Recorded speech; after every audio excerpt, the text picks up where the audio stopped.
Yeah. Okay. We're live, Bob. Okay, good morning, everybody. Welcome to our latest in the FPRA webinar series. This is our first one for non-members. So welcome those of you who are joining us who are not members of the FPRA, but clearly you've shown an interest in the work of our organisation. So hopefully we'll be able to answer some of the typical questions that we receive from non-members. And this recording will be available on the public website for other non-members to review probably later today. If I can introduce in the background, John Ray, our IT expert, who will be looking after a lot of the technology. Jackie Abbott from the admin office will be monitoring the question and answers, and Caroline, who runs the admin office, will be making sure that we run it absolutely perfectly. So good morning all. Good morning. Good morning, everyone. Good morning. Good morning. Good morning. And I'm delighted to be joined for answering the questions by our amazing leasehold expert and vice chairman, Shula Rich. Thank you, Bob. Thank you. Morning, Good morning.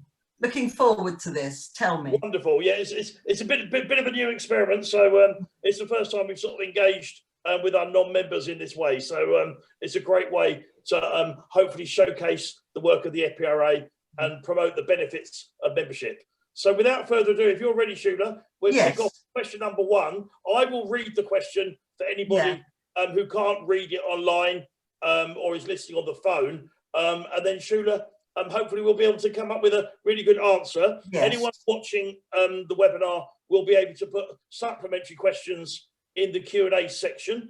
And Jackie will monitor those for me. And then we'll go through the supplementaries as we go along. Okay, so question number one. What's the difference between a recognised association and one that is not recognised?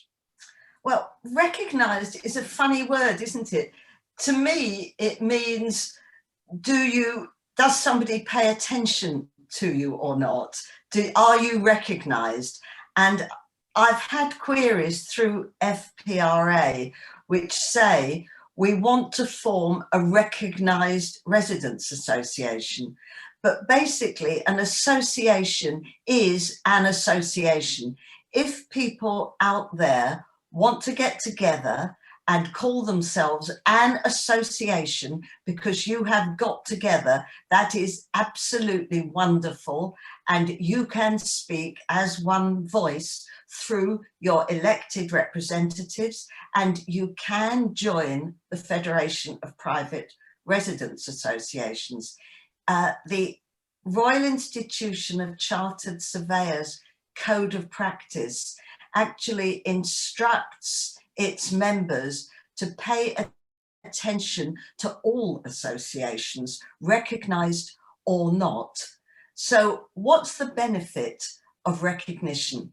Well, first of all, it makes you into not exactly a legal entity, but a legally recognised entity, and the freeholder has to pay particular attention to a recognised association in that they have to consult you separately with regard to major works, and most importantly, if you wanted an audit of the service charges for efficiency and effectiveness, you can do that through a recognised association, whereas you can't do it through a non-recognised association. But I really want to emphasise that the most important thing, number one, is to form an association.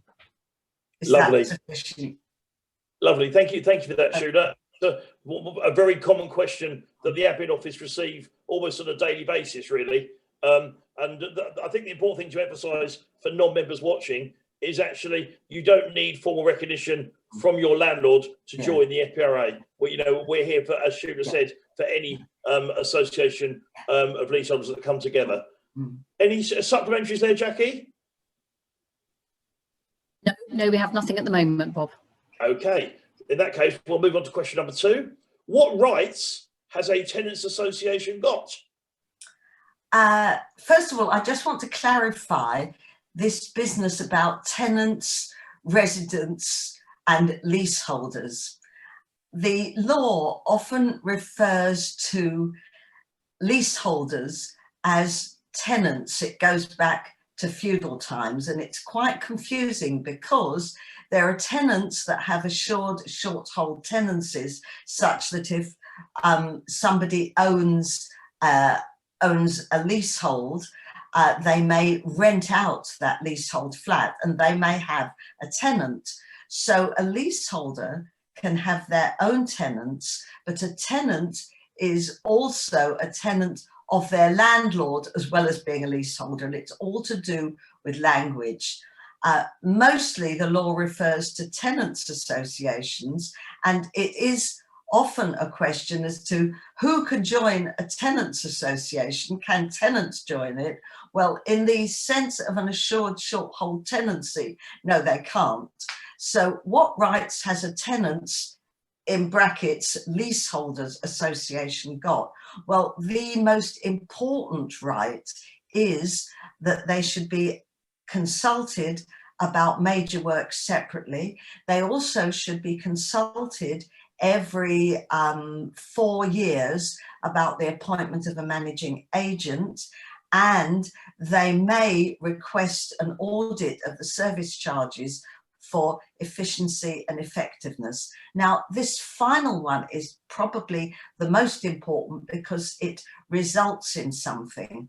The other two rights about consultation simply do mean consultation, and consultation, in fact, means in the legal sense here, we'll ask you and we'll pay some attention to what you say, but if we're not really feeling like it, we won't necessarily do anything. So your most important right to get recognised is, first of all, as a booster for your association, but it's not necessarily a downer if you're not, and you don't have to apply.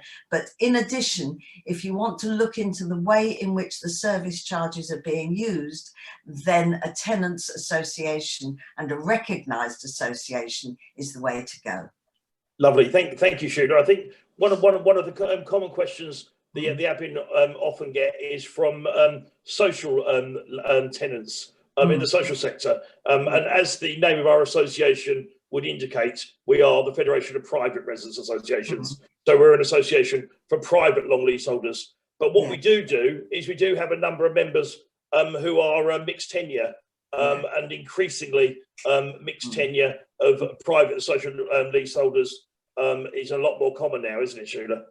I think I'm so glad that you brought that up, Bob. It is so important now with council blocks getting enormous bills for either putting cladding in or sucking out cavity wall insulation, and they are getting bills of 15 and 20,000, which are being absorbed from the housing revenue account, which gives rents by these social tenants.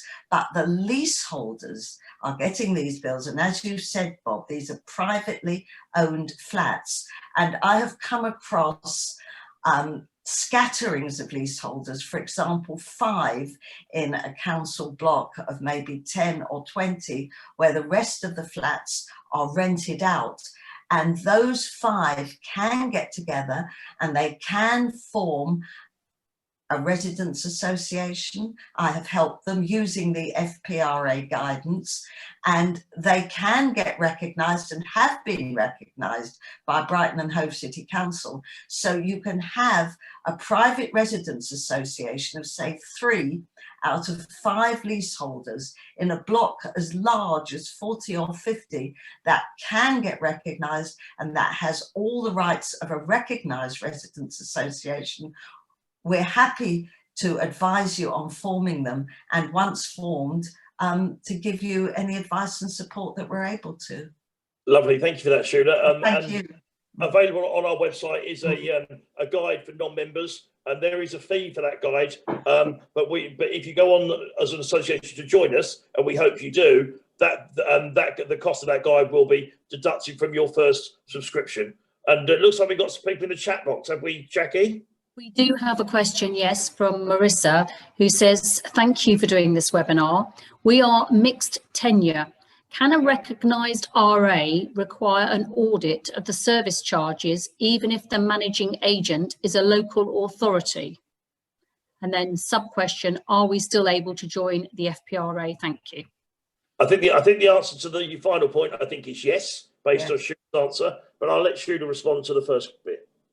As far as I know, once you're a private recognised tenants association, then who the freeholder is does not influence your rights. That is as far as I know, and I've never found it otherwise. The thing to do, of course, is go ahead and request it and see what happens. Absolutely, and please do consider joining us, Marissa. Get your committee together and do consider joining us. We've got a number of leasehold experts from our list of honorary consultants, as well as Shula. So is that okay, Marissa? And anything else, Jackie? That's the only one at the moment, Bob. Lovely, thank you. Hope that's okay, Marissa. Question number 3. Why is it called tenants when we are leaseholders? Who knows? I only wish we could go through the 2002 Common Hold and Leasehold Reform Act and that we could sort out all the times we, the leaseholders, are referred to as tenants. There's nothing wrong with being a tenant, but the point is it's just incredibly confusing when you have a tenants association that tenants can't join and a tenants association that consists entirely of long leaseholders. It's an ancient feudal term. It's pointless, meaningless, and confusing. And when we rewrite our FPRA guidebooks and we update them, which we try to do all the time, we do try to get rid of that word tenants and refer to ourselves as leaseholders and long leaseholders, which is what we are. And I noticed Marissa just said she was referred to us by the National Leaseholders group, amazing group of started by a group of ladies, and they've been incredibly successful, the National Leaseholder Campaign, bringing about hopefully a change to the feudal system when leaseholders will all become common holders if the law changes. So we will see what happens in the weeks and months and years ahead. I suspect, as for the likes of you and I, Shula, that have been around leasehold for some time, the devil will always be in the detail with these government news and new announcements, aren't they? So, yes, well, these things come up as the most wonderful thing. For example, the new reforms that we've heard about. However, we've heard what government wants to do, and people get the feeling that it's going to change like tomorrow. But as far as I know, there's no actual bill drafted, there's been no consultation of stakeholders, and legislative time has not actually been allocated. So there is a little worry from people as to should they behave as if these reforms were round the corner, or should they go ahead and do what they were planning?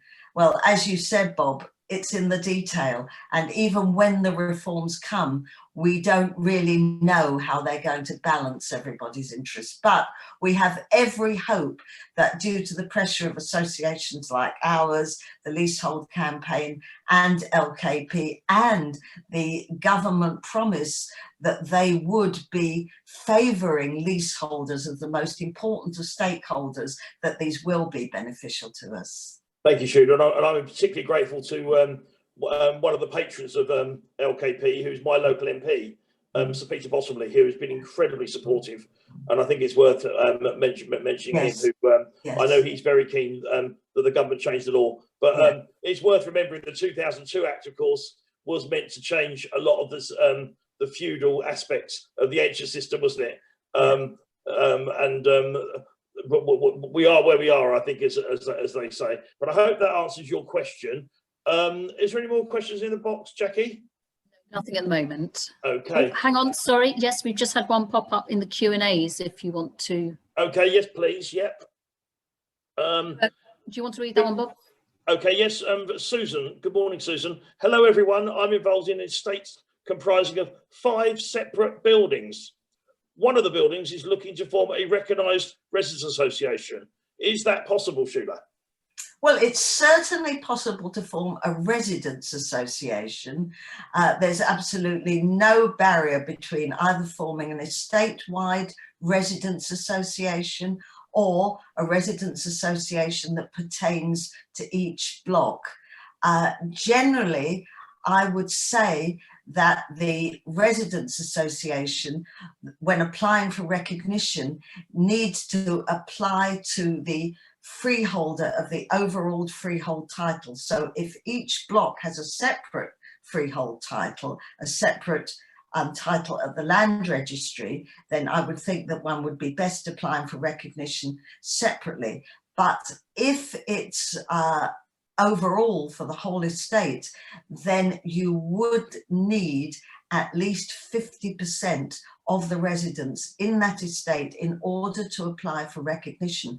But do think carefully, don't feel at all inferior or that you don't have rights. If you are simply an association, you need not be a majority, you need not be a majority of the whole estate. You are still welcome at FPRA, and we are still happy to answer all queries and to support you in looking into the management and to cooperating together to get the best management that you're entitled to. Thank you, Sheila. I hope that answers the question. Susan, if there's any more supplementaries, pop those in the box and we'll come to those. I think we're on to question number 4, Jackie, which is if we want to go further, buy the freehold or get right to manage, is it worth forming a tenants association? It is most absolutely, I can't put it strongly enough about how important it is to form the tenants association. The reason is that you will get to know each other, you'll feel comfortable with each other, you will be a cohesive group, and it won't be 1 or 2 people who are sometimes seen as, unfortunately, as either pushy or agitators, going around banging on people's door, trying to get each other to part with money. It's not the way to begin things. The way to begin things is in a spirit of cooperation with neighbours. Simply form an association. You will find that in our guidebook there's a constitution for that association to download. Form the association, get to know each other, iron out issues that everybody is concerned with, and from there you then have the perfect jumping off point. It's often not that important after you've got your association to apply for recognition, as that's yet another hurdle. But getting together to get the association is the first step to exercising other rights. Lovely, thank you, Sheila. Any supplementaries there, Jackie? There's one in the Q&As for you, Bob, from Jonathan. Oh yes, good morning, Jonathan. I'm a long leaseholder in a privately something block of 151 apartments.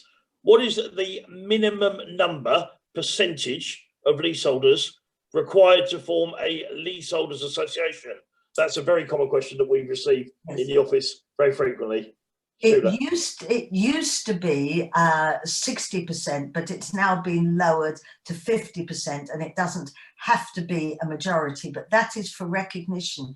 Please remember that since the RICS code was first accepted by government, it has always, that's Royal Institution of Chartered Surveyors, the management code, which is one of the 2 codes that are accepted by government as a code that all managers should adhere to, whether they are members of the Royal Institution of Chartered Surveyors or not. Since that code has been accepted, property managers are advised to pay attention to all associations of leaseholders, whether you've got your 50%, whether there's 20 of you in that block. As long as you call yourselves an association and you have a constitution, then management should be paying attention. You will not have those 1 or 2 extra legal rights that you get when A, you have 50% and B, you are recognised, but you will be a force to be reckoned with. Definitely, and particularly if you're a member of the FPRA, because obviously we're a well-respected organisation with 50 years experience. This year is our 50th anniversary year. So again, that's why membership of the FPRA is incredibly important. Is there any more supplementaries there, Jackie? That's the last one at the moment, Bob. Okay, thank you. Question number 5.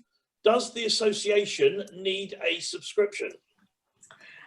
Not initially, but as part of the constitution, a subscription is mentioned. It's also a good idea to make sure that people are committed, and also to cover even the costs of your mineral water, wine or cheese as soon as meetings are restored, and the small number of running costs to have a subscription, because I think that gives the feeling that you are an association. In addition, of course, and I don't need reminding about this, there is a subscription to FPRA, and you'll find that the yearly subscription is less than an hour of conventional solicitors' legal advice. So you definitely need a subscription if you're going to apply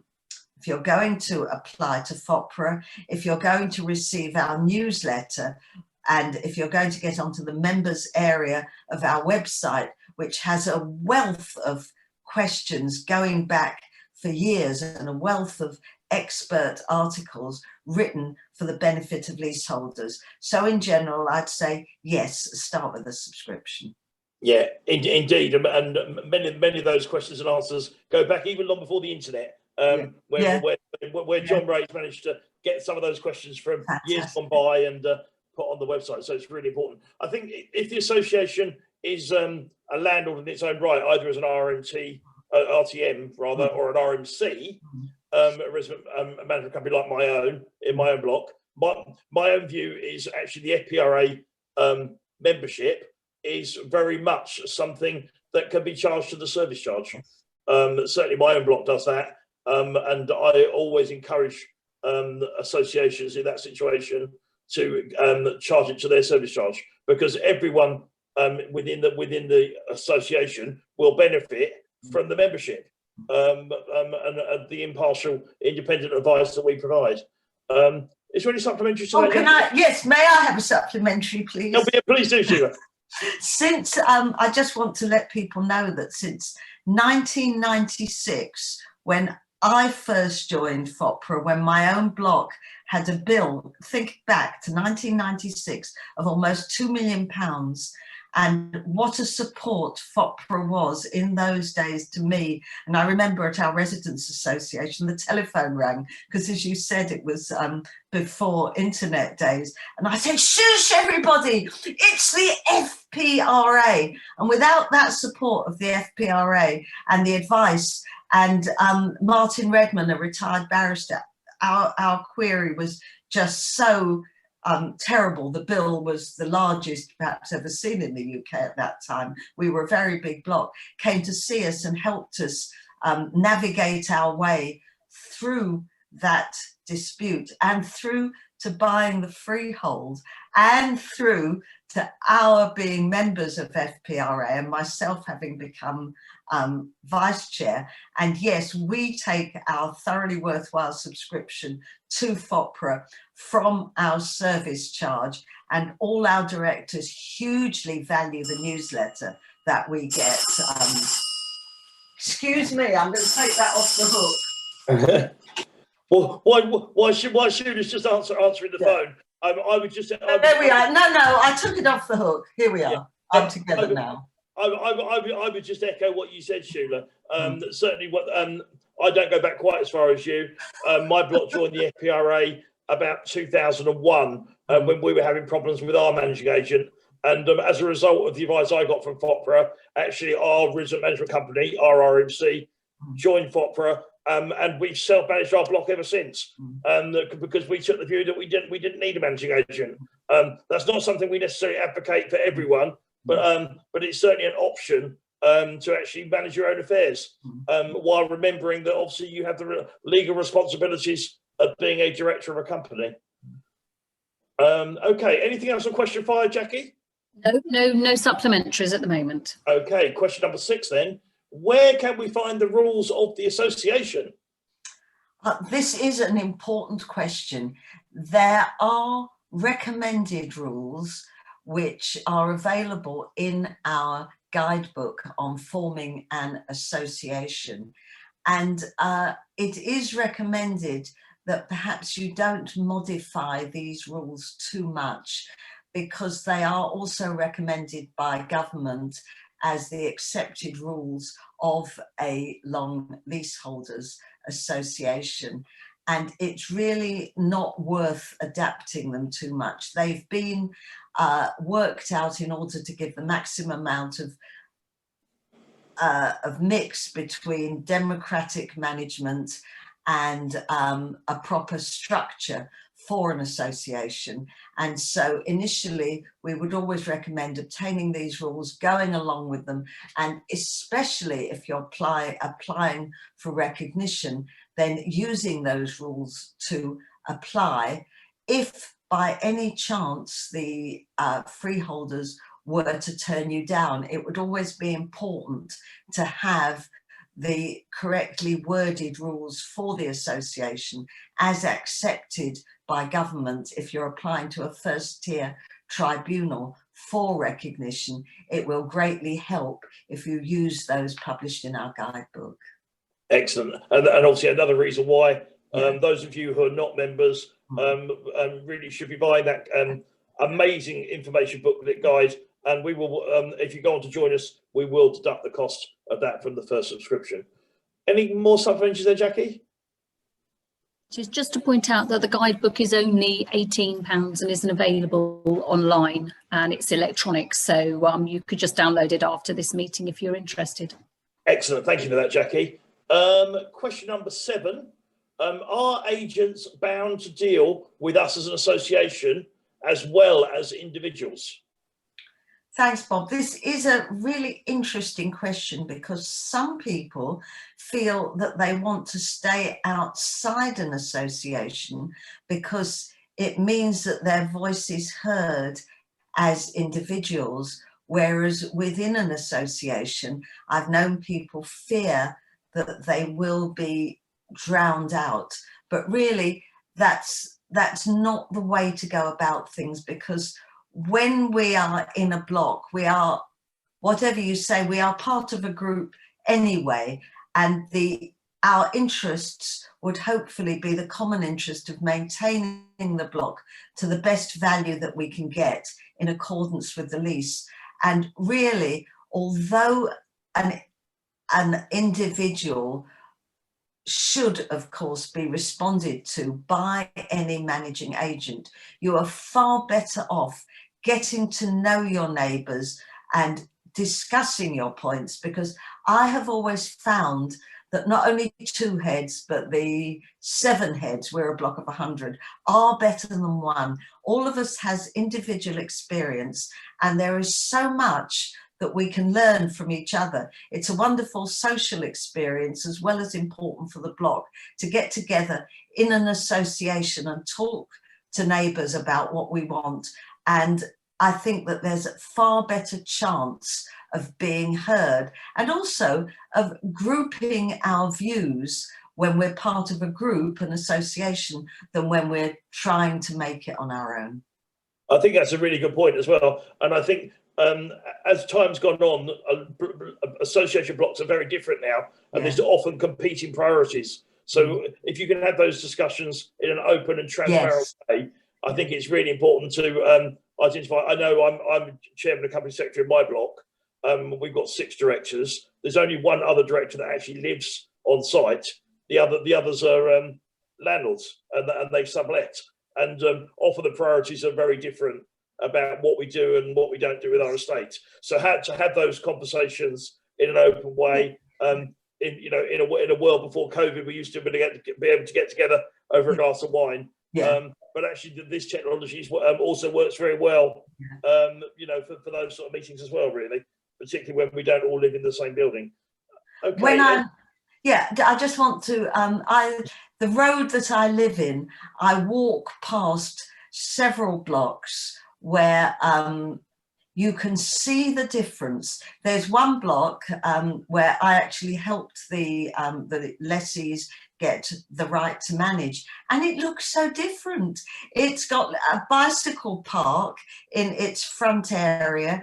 It's got some grass, it's got some chips, the lawns are nicely tended. And I look there with pride and I think, look what they've managed to do, because they got together and they've maintained the front and they've made that place look so much more welcoming than other blocks along the road. And you can sometimes see the difference in a block where there's an association from a block where there isn't. Yeah, I think that's a really good point as well, Sheila, and exactly the same. My block's along the coast in Sussex from you, and it's exactly the same. And one of the things that always fills me with pride is when I read local estate agents advertising flats that come up for sale in my block, when it says high class development and well managed block and all those sort of things, and that happens quite a lot, which is really nice. Yeah. Okay, question number 8. If there's no supplementary, Jackie. No, nothing at the moment. Okay, there are so many roles. There are only 5 of us. Do we need a chair, secretary, and treasurer? Yes, but why doesn't one of you take them on? These are essential roles. They're part of the Constitution. Somebody has to be the chair to sign off the last minutes. Somebody has to take the minutes, and somebody has to look after the funds. Now, that doesn't mean to say that one can't be a little bit flexible. For example, you can have a rotating chair. You don't the person chosen as the chair can chair that meeting. They don't have to chair every meeting. The secretary, for example, it's not a very popular job sometimes, but have you thought of the style of minutes that you're taking? You really don't have to take down every word about so-and-so said this, so-and-so said that. You can take, for example, just decision minutes. When we started doing that in my block, I must say we realised how much we talked and how few decisions we actually made. So taking decision minutes was quite a good idea, because we took decision and action, and then we actually managed to document what we'd said and what we needed better. And a treasurer, well, somebody has to collect the subscriptions, for example. But with regard to the treasurer, if you have a bank account, and I hear that banks are now opening up the opportunity of community accounts again, whereas it was quite difficult during the rest of the year because of what's going on around us, you will find that the bank, if you do everything through the bank, will have kept your books for you. So these tasks are not necessarily as onerous as they seem. And if there are a few of you, you can combine or rotate roles. And yes, I've come across associations of only 5. And as you are either half or the majority of the block, you are important to that block. Excellent. Thank you for that, Sheila. I hope that answers everyone's questions. Any supplementary, Jackie? No supplementaries. Okay. Question number 9. The freeholder won't take any notice of us. What can we do?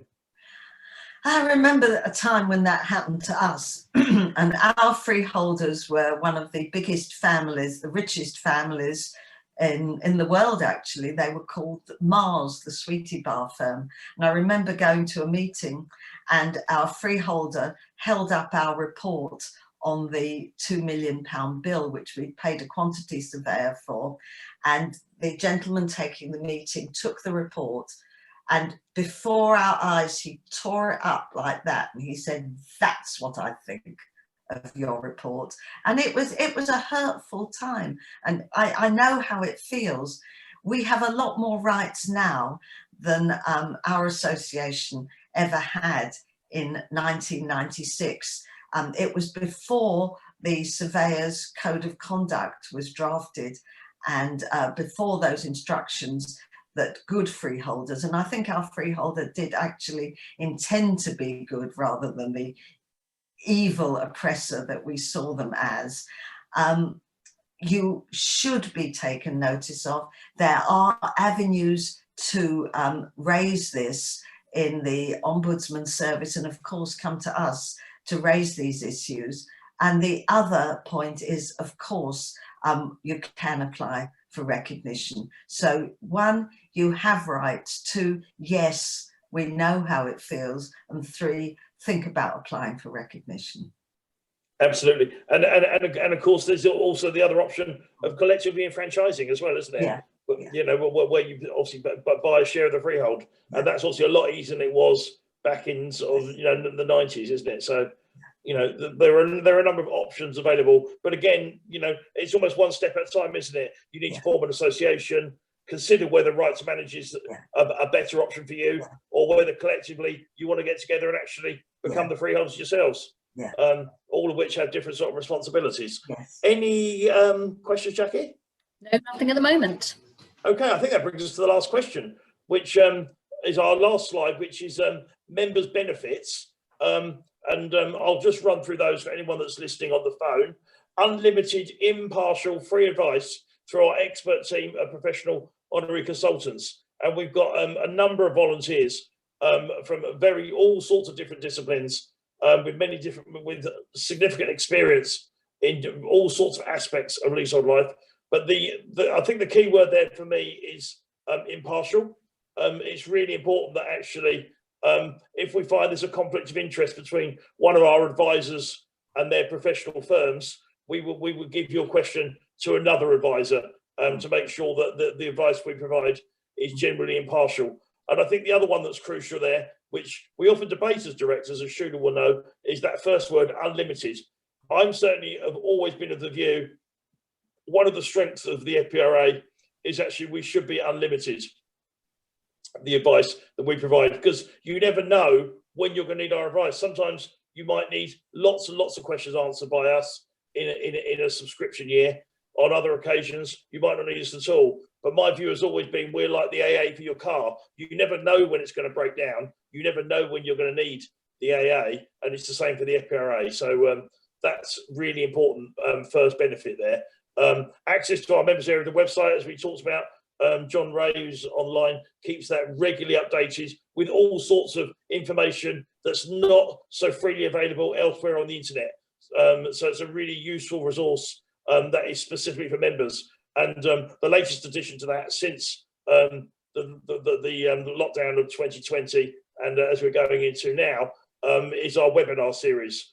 Our next one being on parking, I think, and then we've got the retirement one, which was deferred before Christmas because our honorary consultant Sandy was in hospital. But Cecilia's better, and we're getting a date in the diary for that as well.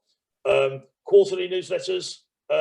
We've got they're obviously online at the moment, and there's discussions ongoing with the FPRA directors around whether we should return to printed copies, which we have. I don't think we've really concluded on that at the moment, but certainly for the time being, because the admin team are all working remotely, it's really important that we continue to do those online. We've got a new newsletter editor at the moment, Amanda Gotham, who's been wonderful in all the times that I've been involved with the FPRA for many years. Has decided it's time to retire, and we've got Val Moore, our new newsletter editor, and that's being produced, I think, as we speak. And then we've got free access to all our publications. We spoke about the guides earlier, which obviously are for a fee for you as non-members. But if you join us, all those publications are freely available on the website. Free access, as mentioned, to the recorded and live webinars, and we'll be continuing to do all those. We've got a big anniversary event. As I mentioned earlier, this is our 50th anniversary year, and we've got a big event planned for November, when hopefully we'll all have a vaccine, and we'll all be able to get together and hug each other and support each other for a big celebration event with any luck. So that's what we're planning on at the moment. And then in terms of the subscription, at the bottom of that slide, these are the different amounts that we charge as an annual subscription for the different sizes of your block. And we debated that over a number of years, but we kind of feel that's about sort of fair. I know my own block is in the second category because we've got 46 flats in my block, and that's what we pay. The larger blocks obviously need more of our advisors' time, so obviously there's slightly more. And then obviously for the very small blocks, and that's why we've got the cheaper one, because we've got obviously a number of smaller members. So that brings us, I think, to the end of the slide. There we are. That's our final slide. That's us. I'm Bob Smitherman, Honorary Chairman of the FPRA. Thank you, Shula, for joining us. Thank you. It's been wonderful to experiment to do this for non-members. We get lots and lots of inquiries from non-members in the office as a result of hearing all about us, being recommended by the LKP.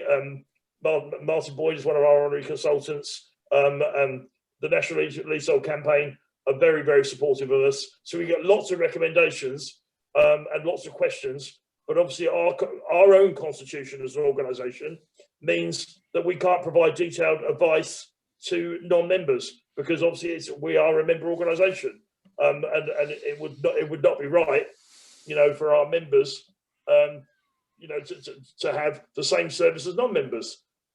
So that's why it's really important that you join. But for non-members, we do like to be as helpful as we possibly can. Obviously, while encouraging people to join, we also refer people to other sources of useful information. Is there anything to add, Shula? Only to say that you can feel a little bit isolated if there's just a small block with a small number of leaseholders, and no need perhaps for solicitors' advice, but to be guided through the extremely complicated system of rules that leasehold law has become. And I've been a member of FPRA since 1996, and I can't recommend it highly enough. Lovely. Thank you for that, Shula. Is there any more questions for anybody online? If you'd like to put your questions in the Q&A box, we can respond to those in the next few seconds. If not, I'll bring this webinar to a conclusion. Any questions, Jackie? There's nothing at the moment. Okay, lovely. Is there anything else that the admin office would like to add, either Caroline, John or Jackie, that you think we should mention? Just that. Sorry, John. So the only thing you go. Who's going to go first? Jackie, you want to go ahead? Jackie, go on. It was just to say that I'm going to be back online as soon as this is finished. So if you've got any questions you'd rather just send into the admin office, we will answer them best we can, or if not, we will refer them to Bob and Shula for you, because sometimes all of your ideas come to you the minute the webinar's finished, but we're here. So please just ping them into the office. Excellent, lovely. Thank you for that, Jackie. John, anything to add? Yes, the final comment is perhaps everything mentioned. The website is fpra.org.uk.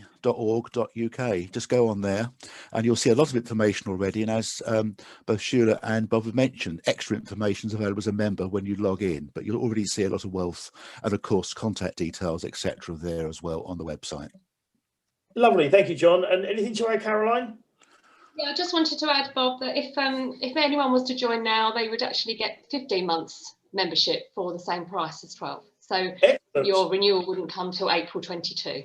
Oh, thank you. That's a really, really good point and a really good incentive as well. So any of your associations that can come together and join us, you can get that extra few months membership as well. So we really hope you've enjoyed this webinar. We really hope you'll go on and join us, and we can continue to support you in your blocks for many months and years ahead.